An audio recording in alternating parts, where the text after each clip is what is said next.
여보, 방금 부동산 사장님한테 전화 왔는데? 우리가 저번에 물어봤던 그 아파트의 급매가 나왔대. 시세보다 3천만 원 싸게 나왔는데 지금이 진짜 기회인 것 같아. 그래, 퇴근하고 바로 가봐야겠네. 그런데 이게 맞을까? 우리가 집 사고 나면 더 떨어지면 어떡하지? 에이, 그런 생각하면 평생 집도 못 사. 어차피 우리는 대출 안 받고 가진 현금으로 사는 거니까. 집값이 오르던 내리던 크게 신경 안 써도 돼. 그래도 집값 떨어지면 배 아플 것 같은데. 주변에서도 다른 사람들이 내년에 더 떨어질 거라고 아직 집 사면 안 된다 하더라. 그런 사람들은 전부 하나같이 자기 집이 없는 사람들이야. 내 말 맞지? 맞아, 내 친구들이랑 회사 선배들 전부 집 없이 전세 월세 사는 사람들이지. 그래서 그런가? 그렇다니까. 원래 집 못 사는 사람들은 평생 집값 떨어지기만 기다리면서 전세 살고 월세 살다가 나중에 집값 오르면 배 아파하지. 우리가 집이 여러 채 있고 투자하는 사람들도 아닌데 우리 세 식구 살기에 편하고 안정적인 집 사서 오래 잘 살면 되는 거야. 오르고 내리는 거 신경 쓸 필요 없어. 하긴 거기가 초등학교도 가깝고 중학교도 바로 옆에 붙어 있어서 우리 애미가 대학 가기 전까지 쭉 살아도 되겠더라. 그래, 교통도 좋고 가까운 거리에 큰 마트도 있지. 신호등 하나 건너가면 커다란 공원도 있어서 운동하기도 좋지. 이래저래 거기만한 곳이 없다니까? 맞아, 당신 말이 맞다.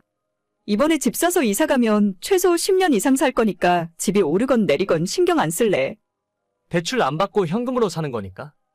요즘 이자가 어쩌고 저쩌고 그런 걱정도 할 필요 없어. 그럼 이따 퇴근하고 부동산에서 만나는 거지? 상태 보고 괜찮으면 집주인만 바뀌기 전에 빨리 계약하자. 아까 부동산 사장님이 그러는데 전세로 돌리던 곳이고 지금 집이 비어있기 때문에 깨끗한 상태에서 볼 수 있대. 괜찮으면 바로 계약하자. 와, 진짜 우리 드디어 내 집 마련하는 거야? 이사 다니는 것도 지긋지긋한데 이번에 집 사면 정말 10년은 살아야겠어. 그래, 우리가 6년 동안 이사만 4번 다녔지? 중간에 괜히 이상한 집주인 만나는 바람에 당신도 정말 그동안 고생 많이 했다. 그런 말은 내 집 사서 이사 다 끝나고 난 다음에 하는 말이야. 아무튼 이따 퇴근하고 봐. 알겠어. 퇴근하면 연락해. 저희 부부가 결혼하고 6년째 진짜 이사라면 지긋지긋하게 다녔습니다. 신혼집을 남편 혼자 살던 전셋방으로 시작해서 1년 만에 이사를 하게 되었고 그 뒤로 이상한 집주인을 만나서 계약 기간을 다 채우지도 못하고 이사한 적도 있고 집은 참 마음에 들었지만 전세금을 갑자기 5천이나 올려달라고 하는 바람에 눈물을 머금고 또 이사를 하게 된 적도 있어요. 그 와중에 아이도 태어났고 결혼하고 난 뒤로 지금까지 남편과 제 목표는 오직 내 힘으로 내 집 마련하는 것뿐이었습니다.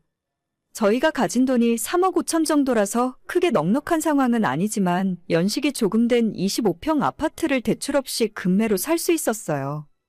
주변에서는 다들 대출을 더 많이 받아서 6억 7억 넘는 신축 아파트를 가라고 했지만 몇 억 대출 받으면 생활도 팍팍해지고 정신적으로도 너무 힘들 것 같았습니다.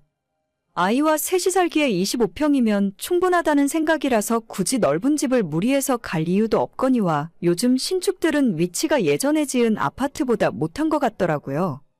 수영장이 있는 아파트도 있고 헬스장이 잘 되어 있는 신축 아파트들이 있지만 저희 부부에게 그런 건 크게 중요하지 않았습니다. 새언니, 이번에 진짜로 집 계약했다면서요?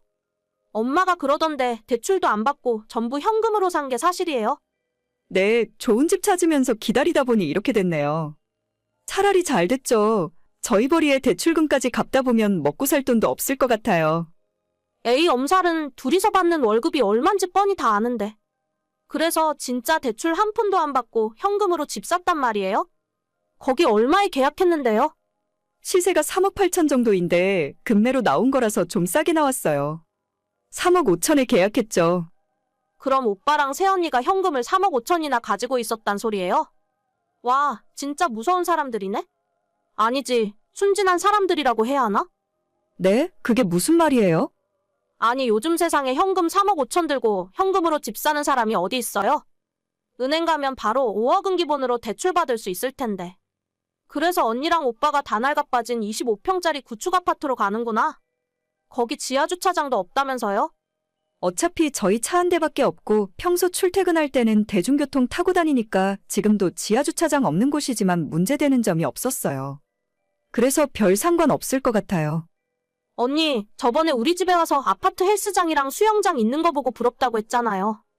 그 돈이면 대출받아서 우리 아파트 33평도 살 수 있는데. 왜 그런 낡은 집에 25평으로 들어가는지 나는 도저히 이해 못하겠네. 저도 물론 새 집이 좋긴 한데 이 동네가 나중에 우리 혜미 초등학교 보내기도 좋고 아침에 버스 타러 많이 안 걸어도 되고 출퇴근 시간도 가까워져서 마음에 들어요. 그리고 예전에 만든 집이 요즘 만든 집보다 더 튼튼하다는 소리도 있잖아요. 부동산 아저씨도 층간소음 별로 없고 튼튼하게 잘 만든 좋은 집이라 하시더라고요. 그거야 부동산 사람은 집 팔아먹으려고 하는 소리지. 아무려면 10년 다 된 헌집이 새 집보다 좋겠어요? 대출 좀만 받으면 더 크고 멀쩡한 집에서 살 수 있는데. 요즘 세상에 그렇게 살면 남들이 바보라고 그래요. 그거야 사람마다 생각이 다 다른 거죠. 저랑 남편은 이게 속 편하고 좋아요. 당장 대출 조금 받기 싫어서 평생 가난하게 살 거예요. 저희 봐요. 저희는 지금 이 집 사는데 우리 돈 2억도 안 들었다니까? 나머지는 다 은행에서 대출해주는데 적은 돈으로 언니네보다 훨씬 좋은 집에 살잖아요. 그거야 아가씨네는 사업을 하고 돈을 많이 버니까 그렇고 저희는 월급쟁이라서 대출 그렇게 받으면 감당 못해요. 송충이는 솔잎을 먹고 살아야죠. 인생 한 번 사는 거지 맨날 조금씩 모아서 언제 부자 될 생각이에요. 10년 뒤에 집값 엄청 오르면 저희 집이 수억 오를 때 언니네 집은 무너지지나 않으면 다행이겠네요. 말이 조금 듣기 그렇네요. 저희가 돈을 빌려달라고 하기랬어요? 에이, 농담 좀 한 걸 가지고 진지하게 발끈하시기는. 그냥 집 샀다고 해서 축하도 해드릴 겸 연락한 거예요. 다음에 집들이 언제 할 건지 정해서 알려줘요. 집이 좀 낡아서 선물을 뭘 사가야 할지 모르겠네? 이 집을 계약할 때부터 시어머니와 신우는 탐탁치 않아 했었고 제 속을 은근히 긁어놓더라고요. 저희 부부는 평범한 회사원으로 두 사람 월급을 합쳐야 650만 원 정도라서 대출을 많이 받는 것이 부담스러워요. 그런데 신우는 고깃집 하는 자기 남편이 돈을 많이 벌어온다며 대출 몇 억 내는 건 문제도 아니라는 식으로 얘기를 했었습니다. 신우가 사는 집은 최근 지어진 신축 아파트로 커뮤니티 시설에 수영장도 있고 헬스장이 엄청 크고 고급스러워서 좋긴 좋더라고요. 대출을 5억 가까이 냈는데 은행에 매달 갚아야 하는 돈이 250만 원도 훌쩍 넘었습니다. 문제는 저를 실컷 놀리던 신우가 최근 힘들어한다는 소식을 들었어요. 신우네 가게 근처에 프랜차이즈 고깃집이 지난 여름 들어온 뒤로 매출이 반토막이 나버렸고 아파트 대출금은커녕 생활비조차 힘든 상황이라더군요. 제 앞에서 자존심 부리느라 계속 문제없는 척을 하는데 시어머님이 정말 걱정 많이 하시고 얼마 전에 지금 사는 집을 금매로 5천만 원 낮춰서 부동산에 내놨다고 합니다. 안 그러면 집이 몇 차며 경매에 넘어갈 상황이라 발등에 불이 떨어졌나 봐요.